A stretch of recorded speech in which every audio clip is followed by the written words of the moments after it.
Hello, everyone, and welcome to MMA Island. I'm Zach Harkness, and today I'm joined by UFC Flyweight and Bantamweight contender Tyson Nam. Hello, and welcome to the show. How's life been this past week? Um, it's been pretty normal, come back. Still got a quarantine, so it's not like I've really got to get out there and do a normal celebration to where I black out. Nope, saving that one till the quarantine is done, huh?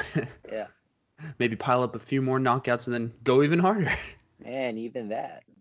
So let's just get right into the first question here. And now I want to ask about the fight and, about your weight. Now, this most recent fight took place at Bantamweight, 10 pounds heavier than your other UFC fights.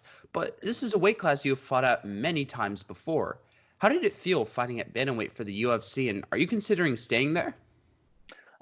It felt good just because I was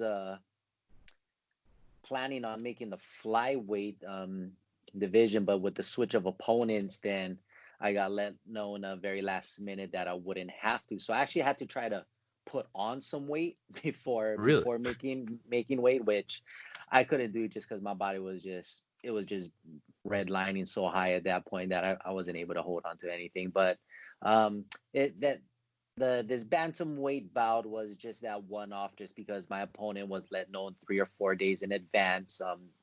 That's why he wouldn't have been able to make the flyweight division. So we weighed in at 135.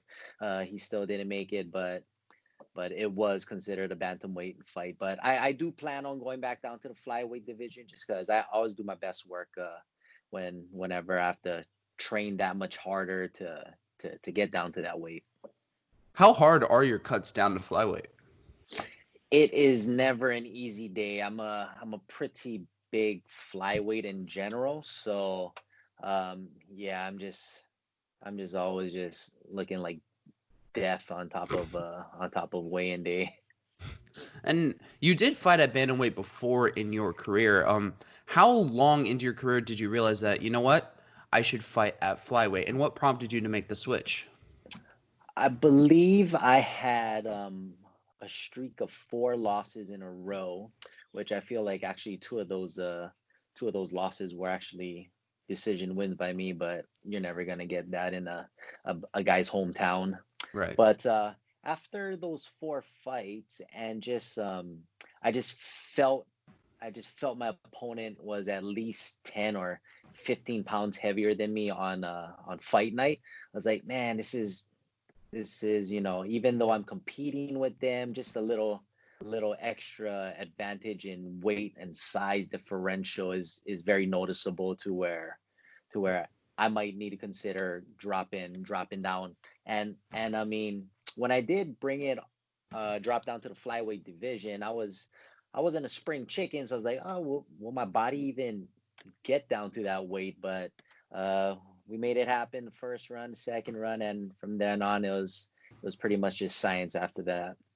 Have you missed your flyweight cut once?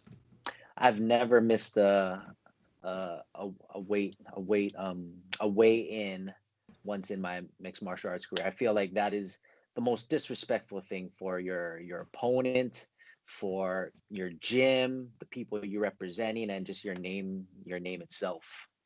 I would have to agree. Now I want to move into the next question here. Now a lot of smaller countries have some very incredibly passionate fans, including Uzbekistan, the nation of your opponent Zaruk Adashev. Now there were some pretty like horrible things that these Uzbekistan fans were saying in your comment section on Instagram. Did you expect such a passionate reaction to you from opposing fans, and have you seen any of these comments?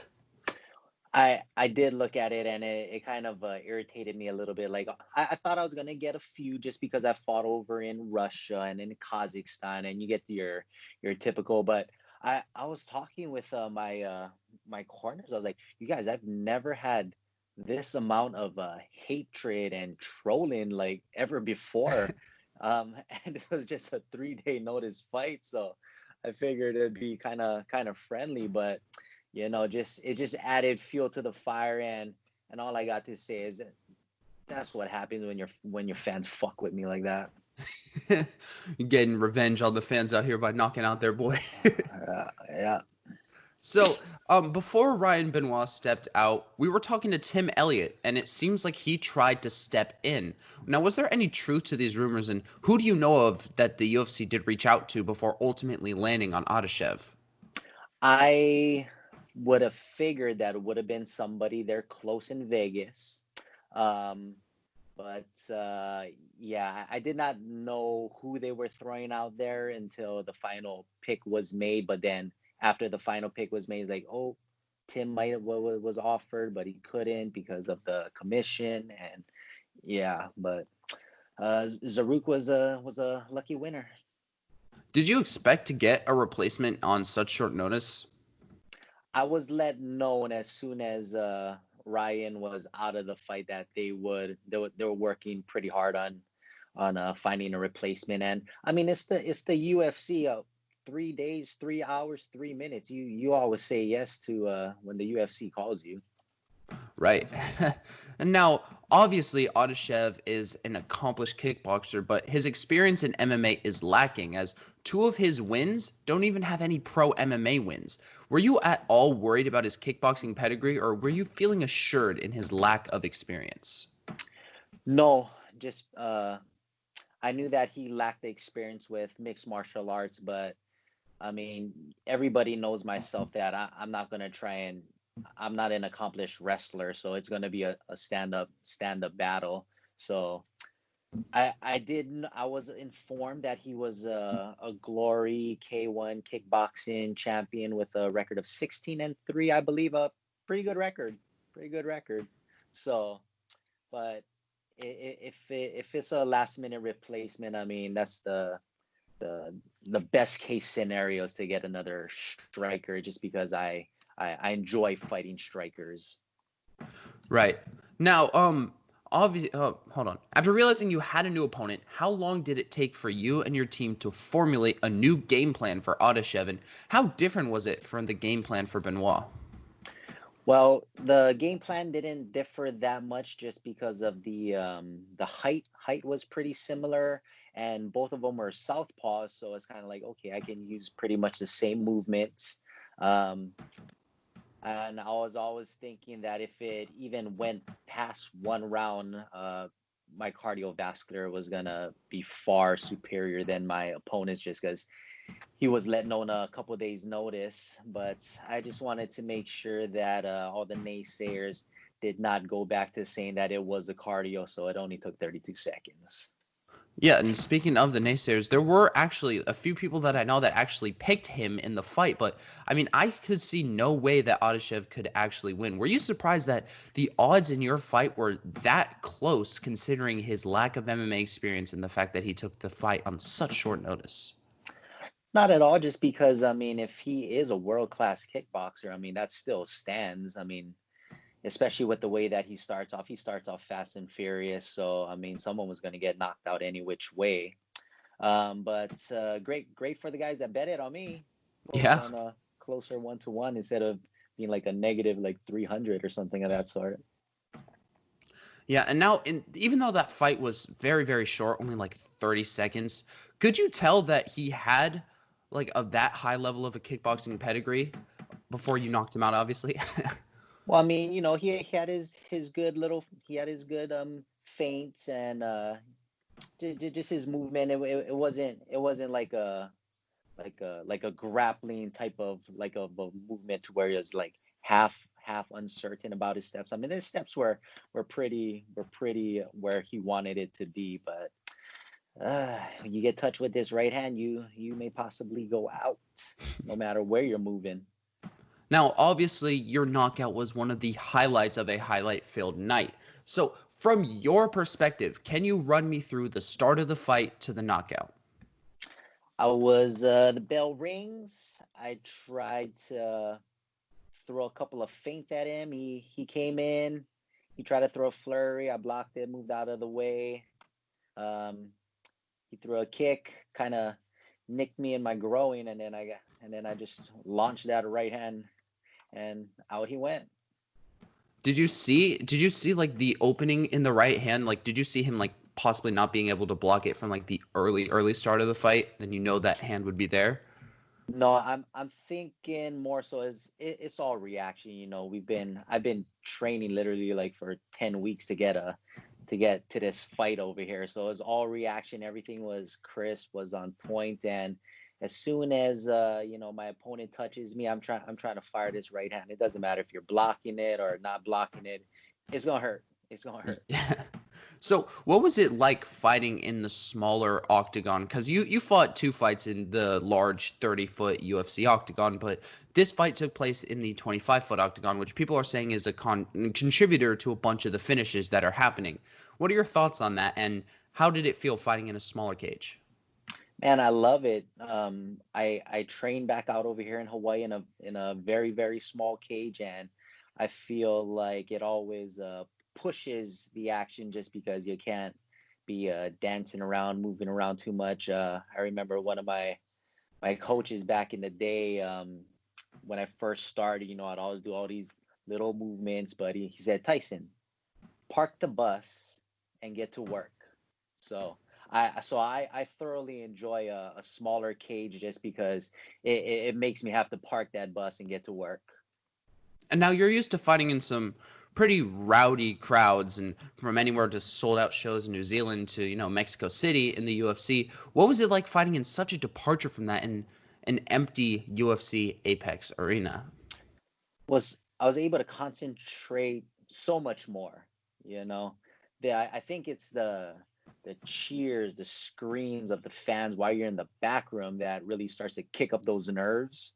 And I mean, you don't want to start your nerves and start revving your engine before too far in advance before you start that fight. So it was great actually. I was able to concentrate. I was able to stay calm and relax all the way up until the cage doors shut, and off we went.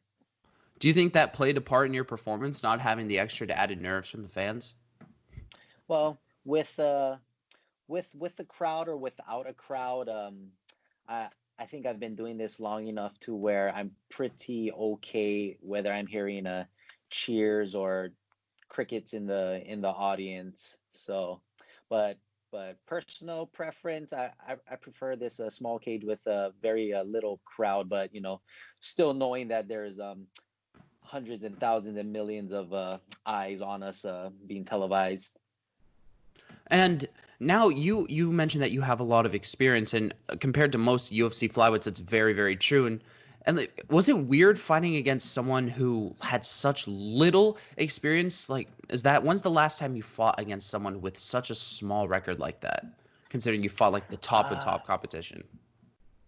yeah, it wasn't weird at all. I mean, like I said, I was watching his highlights, and he knocks people out with 10-ounce gloves, boxing gloves. So mixed martial arts, you're definitely always a threat. It could be the meaning of a one punch, one submission, one movement, and you lose a fight. But I definitely did not take him too lightly, just knowing his pedigree of striking, and I knew he was gonna come out extra fast because he didn't have that cardiovascular. But I fought fire with fire, and I feel like I always hit harder than whoever's standing in front of me. Right now knowing about his kickboxing pedigree, were you still more like, I don't know, feeling more confident in that fight than you would be against a fight in a tested UFC veteran like Ryan Benoit? I was feeling real good and confident no matter who I was gonna step into the cage with this past weekend.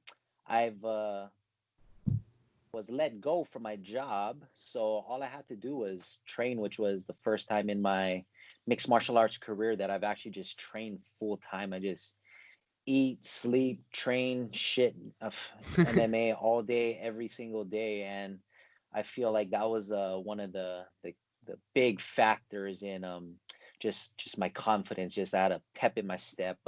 I just wanted to just get this fight started, just because it was such a long period of time. Like I said, it was about a 10 week camp. Just you got to fight here, not push back 2 weeks, not push back 2 weeks, not push back 2 weeks, all the way up until then. But yeah, I felt good. I felt good. Whoever was going to be up in front of my face that night. Now, is this training full-time thing something you're going to try and pursue for the rest of your MMA career? I mean, I probably should, given the results that happened this past weekend. I mean, obviously, if it ain't broke, you don't fix it. So you might as well stay along that same path. So possibly yes. But I get bored real quick, so that that's just a maybe there. All right, we'll hold you to that maybe. Now, this is your first time taking home a UFC bonus. Congratulations, by the way. And on a card filled with highlights, were you expecting the bonus? And if you don't mind me asking, what are some of your plans for it? Well, when I literally created a dead body for you guys to watch, I almost knew for certain, like, that's a guaranteed performance at a night bonus. And especially at flyweight. Flyweights don't make their opponents stiff like that, rigor mortis style. So I had a very strong feeling and almost a guarantee that I was going to get a performance of the night bonus this past weekend. But you know what?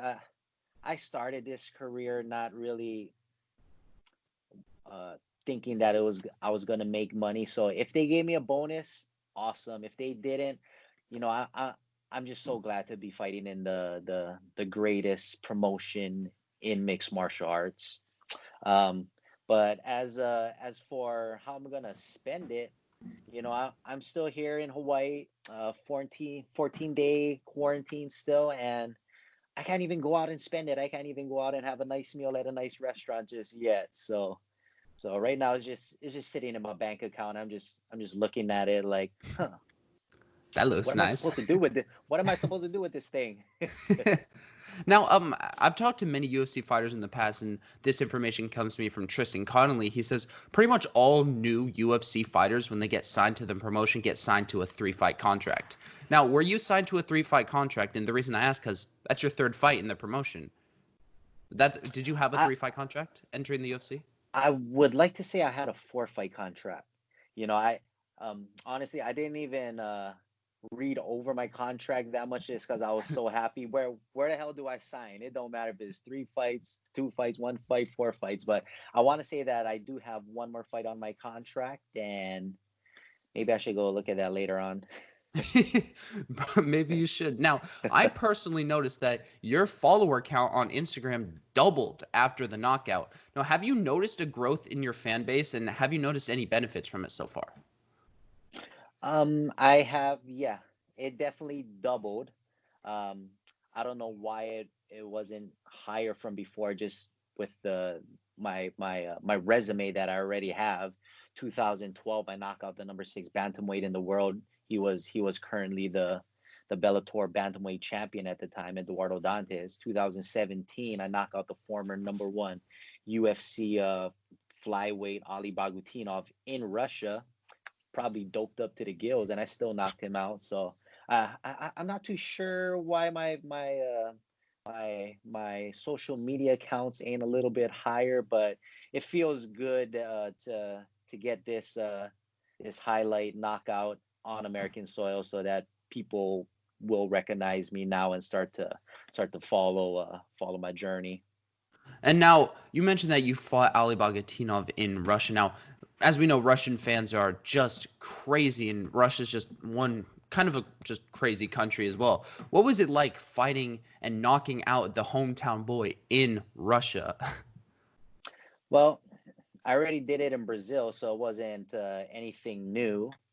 Um, but it was definitely, you know, I love it when I hear boos and screams of disgust from the crowd, especially when they're already booing me walking in. It's like music to my ears. It was just a whole lot of melee that was going on. People are screaming. The fans are running up to the cage telling me "fuck you." But it was so funny just because my two corners, Charles and Ricky, they're kind of like, what the hell is about to go down? And you know they find, or they stare at me standing in the middle of the cage while everything is going on, sticking finger to the entire crowd and like, Tyson, what are you doing? Like, I dare them run up into this cage. You know what? Maybe I'll hop over that cage and run after them. I bet you they'll scatter like flies. I don't know. When you get those Russians all hopped up on vodka, I don't think that there's anything stopping them from hopping that cage. Bring them in. Bring them in. They can be my next victim. I would honestly pay to watch that. You fighting off hordes of drunken Russian fans. That would be pretty cool. Now, I think I want to stray away from last week a bit and go back to your second UFC fight. Now, throughout your early career, you found yourself fighting a lot in your native Hawaii. And as we were kind of just talking about this, but in February, you took on Kai Kara France in his native New Zealand. Where does like the New Zealand fans in hostility rank among Brazil and Russia? Because I know those fans are also really passionate.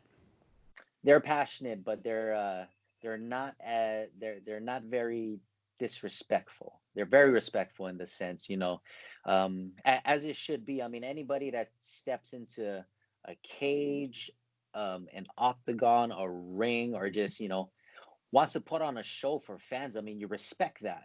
You have your people that you're cheering for, but you never disrespect the fighter. That's I feel like that should always be rule number one, because I can tell you that only probably 1% of human beings get to feel what we do, and then 1% of that 1% actually make it to the UFC, and we're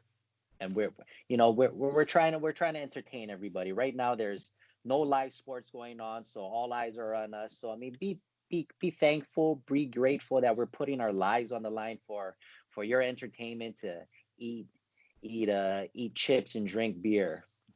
Well, But I know. The New Zealand fans were great though. They were great. They're awesome. I know I'm certainly grateful myself. Now, everyone who I've talked to so far just has nothing but the best things to say about traveling to New Zealand, the country itself. What were your experiences there like, and is it as good as everyone is saying it is?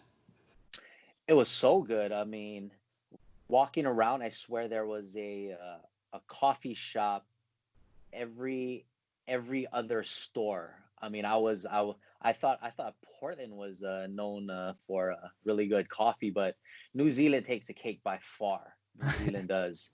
And I mean, even after the fight, I stayed a couple of days later. We went out to one of those outer islands. We even went out to where they shot the movie The Hobbit, so that was really cool.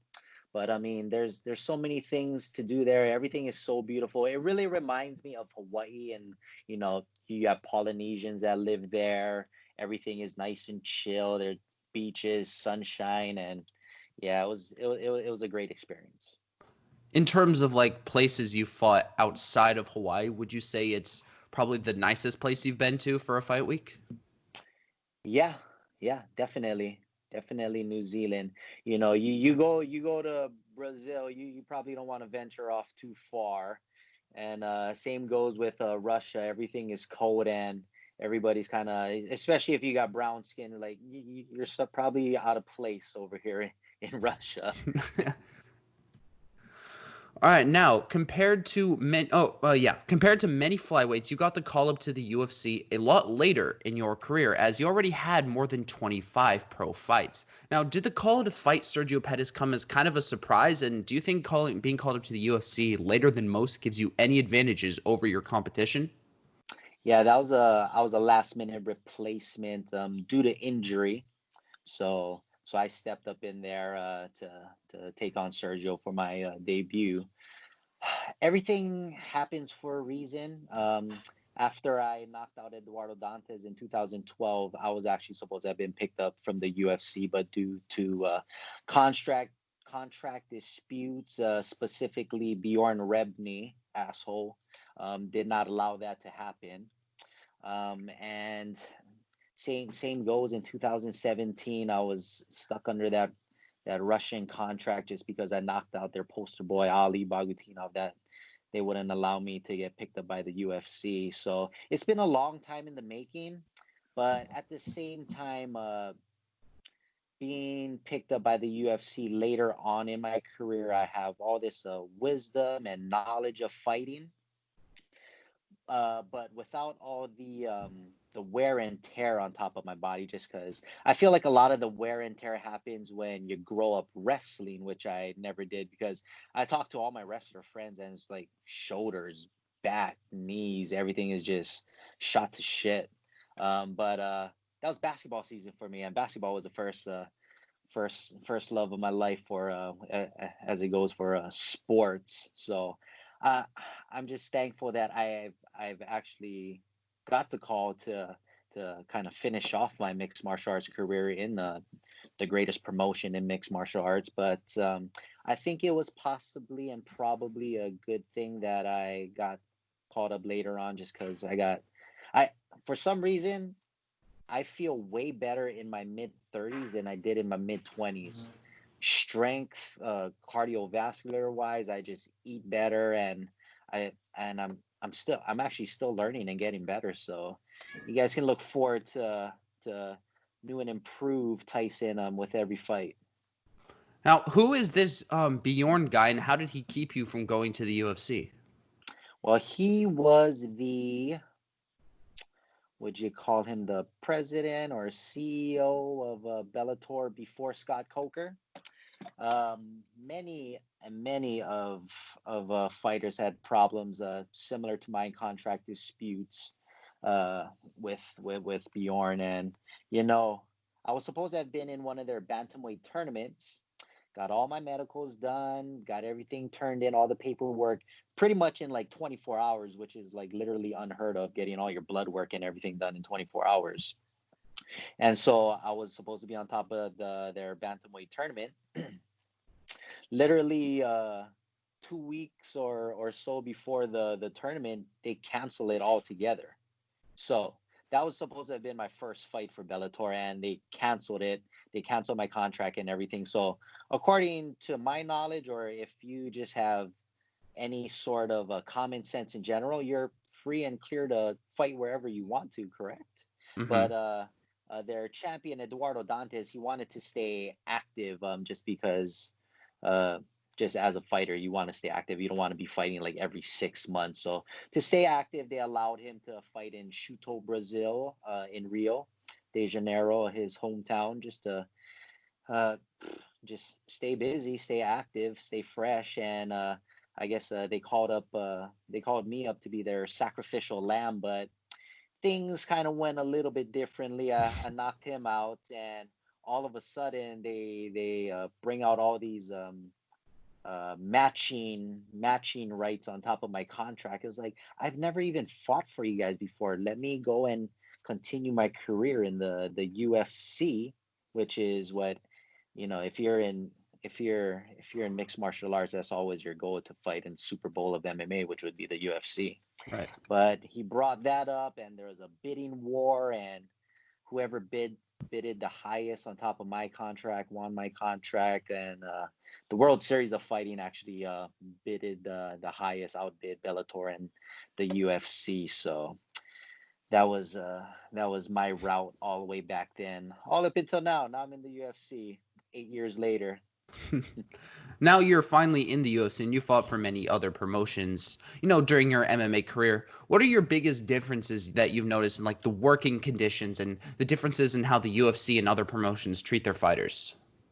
It is like night and day. As soon as you get there, I mean, everything is taken care of, right? You got Chef Mario making you meals throughout the week. Love that guy, trifecta. uh because I mean, eating and getting just getting something to eat that's nutritious and low calories to cut the weight during the week is like the biggest and the most stressful thing for a fighter, let alone, if I remember, I did not have that option in Mexico City, so I was eating room service, probably not the best to make weight. No. But yeah, just from that to everything is run to the T. I mean, it's a very well oiled machine, to where, okay, you're gonna do this interview at this minute, then you're gonna move over here to this minute. So everything is just run so professional, so professional. Now, have you ever like done the extent of media? like that the UFC will give you like in any other promotion? And is it kind of weird having all these media outlets wanting to talk to you all of a sudden? No, I've had a many a times practice, even starting when I just started. I had a pretty quick rise in Hawaii, Hawaii's fan base when I first started, and I was able to get a lot of interviews done. I mean, everything is pretty much practice makes perfect, to where the more times you do it, the better, the more comfortable you get at it. So right from the get go, I was always doing interviews, whether it was locally, nationally, internationally. So I'm very comfortable with whoever I'm speaking with at any moment. Now, I want to move into the next question here. Now, the UFC, as of late, has found itself hosting many incredible Hawaiian UFC fighters, and they even excel in other promotions as well. As a Hawaiian fighter yourself, what traits that you just can't teach do you think are given from, being a fighting son of Hawaii? For some reason, we just love to punch people in the face. I do not know why. I know that Hawaii is a warrior culture. We've been we've been fighting since the beginning of time for sport. I believe back in those when I did take Hawaiian language in class, there was always wrestling, grappling, and yeah, we're just a warrior culture. And our island is so small, so there's only so many things you can do, right? But with that, most of all, you go to the beach, you have a barbecue, you eat some good food, you drink some beer. All of a sudden, testosterone starts flying, and you just want to duke it out with somebody. So it's a very normal thing for us to hit each other and uh, and accept violent ways, which to us isn't very violent at all. Right. Now, you took pretty much no damage and you didn't have to cut too much weight in your last outing. How soon can we see you back in the cage, and who are some of the names you're looking at? I had that 7 day suspension, mandatory 7 day suspension, and I've been trying to look for a bump or a bruise, but I can't find one. So I'm good to go whenever that suspension is uplifted. But I was looking at the ranking system, and number 10 is Matt Schnell. I seen that he didn't have a dance partner in these next few UFC, so I was wondering if maybe you'd want to dance a little bit. But it's I want to get it up in that top 10 ranking, so where I rightfully should be. Now, the UFC is putting on all of these cards in Yas Island, also known as Fight Island, I guess, in Abu Dhabi. Now, are these some cards like cards you're trying to get on? Would that interest you fighting in Saudi Arabia? Yeah, that would be awesome. I've never been there before. I mean, it sounds very mysterious, kind of like a Bruce Lee movie, to where we're gonna travel somewhere to something called Fight Island. So I mean, the title of it sells itself. And whenever they want me back on, I mean, I'm pretty sure they love the highlight that I gave to them this past weekend. So I'm pretty sure they want to see more of that and more of me. And has that Matt Schnell call out? And when I watched your post fight interview, I was like, well, that's a very reasonable call out. I think that's a fight that probably can happen. Do you think has that call out gained any traction? You think? Have you heard I'm anything not too from Matt sure. Schnell? I'm not too sure. I'm just putting it out there. We don't have any animosity toward each other, but competition. Uh, we both we as mixed martial artists, we you have to love competition. I mean, mixed martial arts, combative sports is competition at its finest.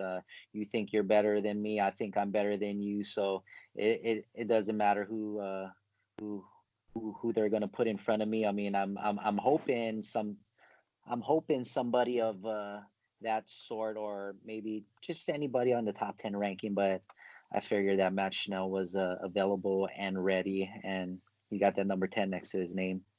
But as far as goes as gaining traction, I haven't really been following it. I'm pretty sure my management, the matchmakers of the UFC, got some sort of plan, and they'll put it together. So like, how like how many more times do you want to fight like this year? Considering you can fight like pretty much tomorrow, except for the suspension, but you are like in physical shape to fight tomorrow. How many times do you want to fight for the rest of 2020? I would fight 3, 4 times, given the fact if I come out uninjured, you know, take about a week just to chill out and relax. And I mean, I'm going back to the gym on Monday morning already. Just I get bored. I need to work out. I need to do something. I need to do something over there. So yeah, more times the merrier. Just given the fact that I come out nice and healthy, I'm ready for the next one every single time. Well, unfortunately, I think that's all the questions I have for today. I would like to thank you for joining us on the show. Is there anything you would want to say to the people out there? Follow me on Instagram, Namino11, Twitter, it's plain and simple, Tyson Nam. Follow me and check out the cool things that I'm about to show you guys in the UFC. And again, I would like to thank Tyson Nam for joining me today, and I would like to thank you, the viewer, for watching this interview. I've been Zach Harkness with the MMA Island, and I will see you all in the next one.